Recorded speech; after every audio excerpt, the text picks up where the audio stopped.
look like a joke.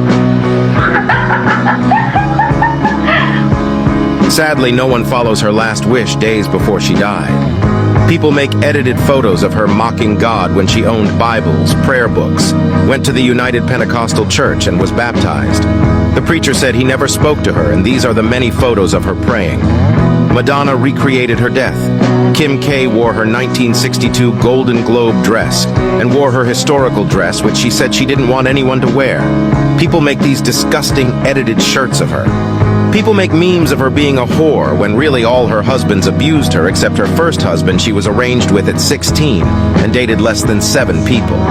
The man who owns her name made a company and makes adult toys and disgusting edited shirts of her. Hugh Hefner continued to make Playboy magazines of her after her death and is the reason Marilyn is considered a sex symbol when he put her on his first magazine without her consent.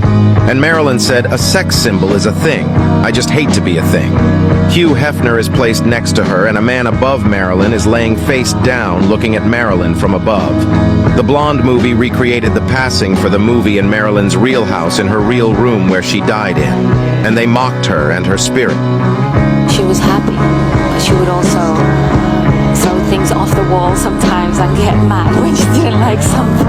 She was approving of what we were doing. And of course, Brad Pitt was behind this film as well.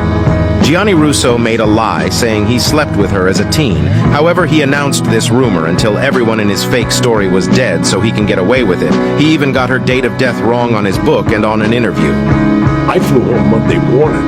They killed her Tuesday night. Marilyn died on a Saturday, not Tuesday, as he said.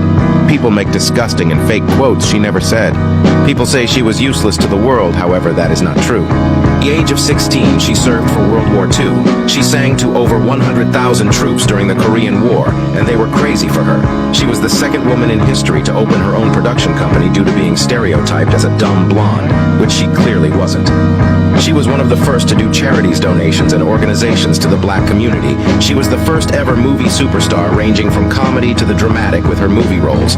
She is one of the main reasons why women are wearing jeans to this day, due to her wearing jeans in a film called The Misfits, and women were inspired to wear them from her when they were only for men.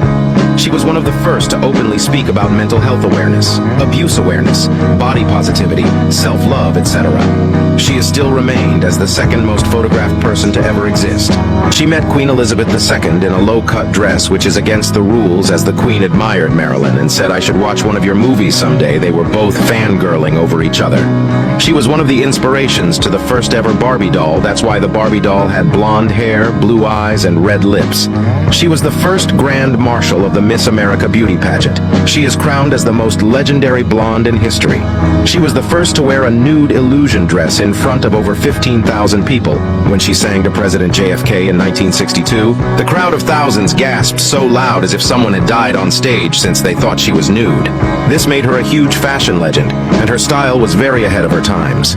She won 3 Golden Globes for her amazing acting, including more awards. She created the longest walk in cinematic history in the movie Niagara. Sadly, her and her spirit will most likely never rest, nor will her last wish ever come true.